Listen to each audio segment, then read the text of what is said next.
There exists a small, faded letter hidden deep inside the Vatican's secret archives. At first glance, it looks like an old, harmless relic, nothing more than worn paper and dried ink. But it is not what you think, because inside it lies the moment a powerless young girl was turned into a silent killer. The letter is said to carry traces of tears and blood, written by a bride who should have become a queen, but instead was broken in body and dignity on the night of her wedding. That night did not welcome her into royalty. It stripped her of innocence and replaced it with cold anger and a hunger for revenge. The girl who entered the chamber was Catherine de Medici, barely 14, alone in a foreign court, used as a tool between kings and popes. The woman who walked out was someone else entirely, quiet, calculating, and already storing every detail of her pain so she could return it one day with interest. That letter is not a confession of weak. If this ritual had never happened, a future queen would not have learned to kill in silence, and the history of France would look entirely different. Catherine's humiliation was not just a personal wound. It became the soil in which her cruelty was planted and carefully raised over time until it shaped kingdoms, councils, and royal deaths. Her private suffering grew into public power, and the men who once mocked her fear would one day kneel, choke, and die without ever realizing that their own laughter had created their executioner. The world remembers her as a queen known for poison plots and bloodshed, but very few know that the road to that darkness began in a wedding chamber meant to break her forever. Instead, it created a woman who would break others' nests. It is the birth record of a predator. Catherine arrived in France believing she was entering a royal marriage built on alliance and respect, but what waited for her was something far darker. The court had prepared a hidden ritual, known only to a few ancient noble families, a so-called purification meant for foreign brides, carried out in secret and never written in official records. Catherine was led toward the bridal chamber, thinking she would be welcomed as a wife. Yet behind the walls, 23 high-ranking nobles waited like silent judges. They did not come to bless the marriage. They came to watch her humiliation. Henri, her young husband, did not command the room. He merely played a role crafted by another, Diane de Poitiers, the older woman who controlled him and arranged every detail of the ritual to ensure Catherine felt powerless, exposed, and broken. What followed was not a ceremony, but a spectacle of cruelty. Catherine cried out in her native Italian, but the walls gave her no comfort, only the sound of muffled laughter. The shock and terror were so intense that the tiny vessels in her eyes burst, mixing her tears with streaks of blood. In that moment, something inside her snapped. Those nobles believed they were destroying a timid Florentine girl. Instead, they awakened a mind that would learn to weaponize silence. The ritual ended, but its echo never left her. In that room, a queen was not born. A hunter was. In the days that followed, Catherine spoke little, but her silence was not weakness. It was observation. The court believed she had been shaken into obedience, yet she was quietly memorizing every voice, every face, and every snicker from that night. She understood at once that power in France did not live in crowns or titles. It lived in secrets, leverage, and patience. The education she had received at the convent had never been meant as a weapon, but now it became one. She knew Latin, Greek, history, the workings of royal bloodlines, and the medicinal plants that could both heal and kill. What others saw as harmless learning, she saw as future ammunition. While the nobles looked down on her youth and foreign blood, she began the slow, invisible work of survival. She learned how to smile at enemies without blinking, how to bow while plotting, and how to listen without betraying a single thought. In private, she began to keep a record, not of prayers, but of names. 23 of them, each connected to the night that remade her.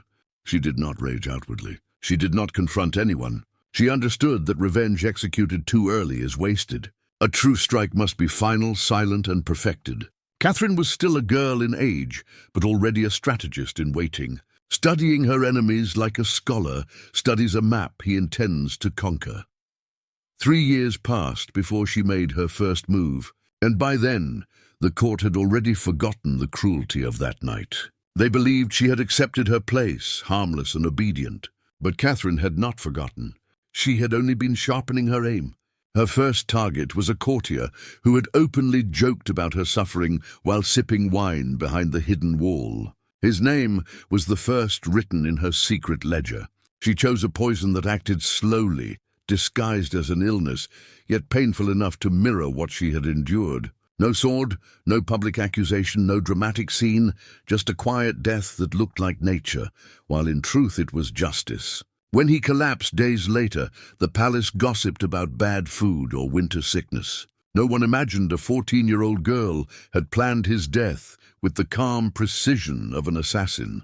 But Catherine knew. One name had been erased from the list. 22 remained. With every silent victory, her confidence grew. She began to understand that her true advantage was not status or armies, but invisibility. A threat no one sees cannot be stopped. This was not random vengeance. It was a long campaign, piece by piece, built with patience deeper than fear. And while others slept peacefully, she was already calculating the next removal.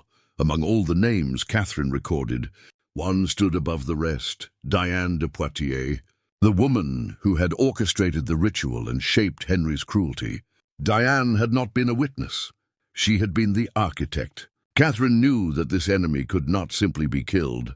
A quick death would be mercy, and Diane did not deserve mercy.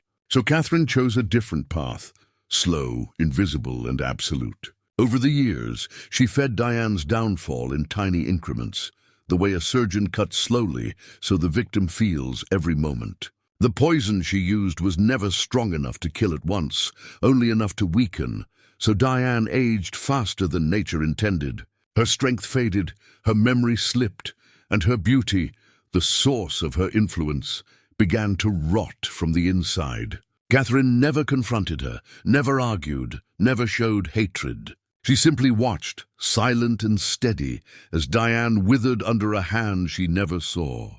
When the right moment finally came, Catherine offered her a final cup of wine, the same elegant elegance she once saw used against her.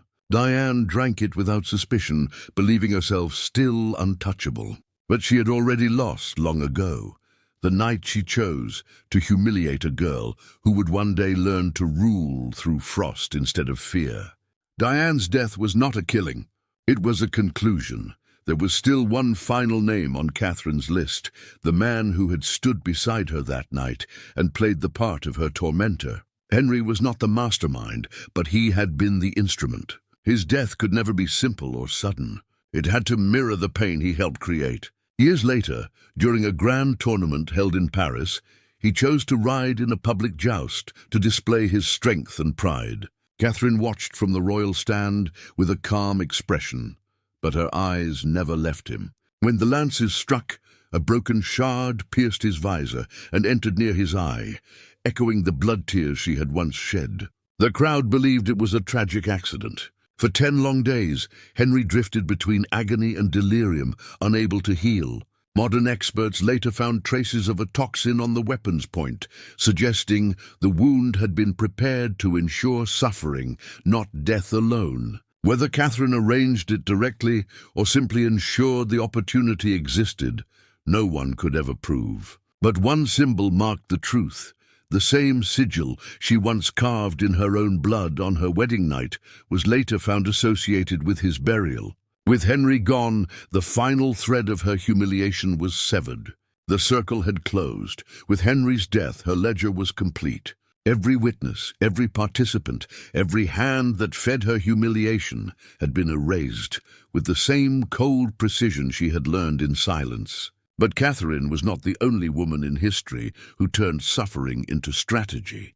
Deep inside sealed archives and forgotten letters, there are traces of other queens who rose through trauma rather than privilege. Some used poison, some used politics, and some used fear so effectively that whole courts bent to their will without understanding why. Mary Tudor's diaries hint at rituals meant to terrify rivals before they ever reached the gallows. Isabella of Bavaria wrote in code about using alchemical mixtures to weaken enemies slowly over time. And Lucrezia Borgia, often reduced to rumor, left behind formulas that modern science still struggles to explain. These women did not inherit power, they forged it from pain. Their vengeance was not fury, but calculation. History teaches us the victories of kings, but it hides the silent wars of queens. Catherine's story is only one thread in a much darker tapestry, stitched together by wounds the world never saw. And now that the door has been opened, the question becomes simple. Which queen should we reveal next?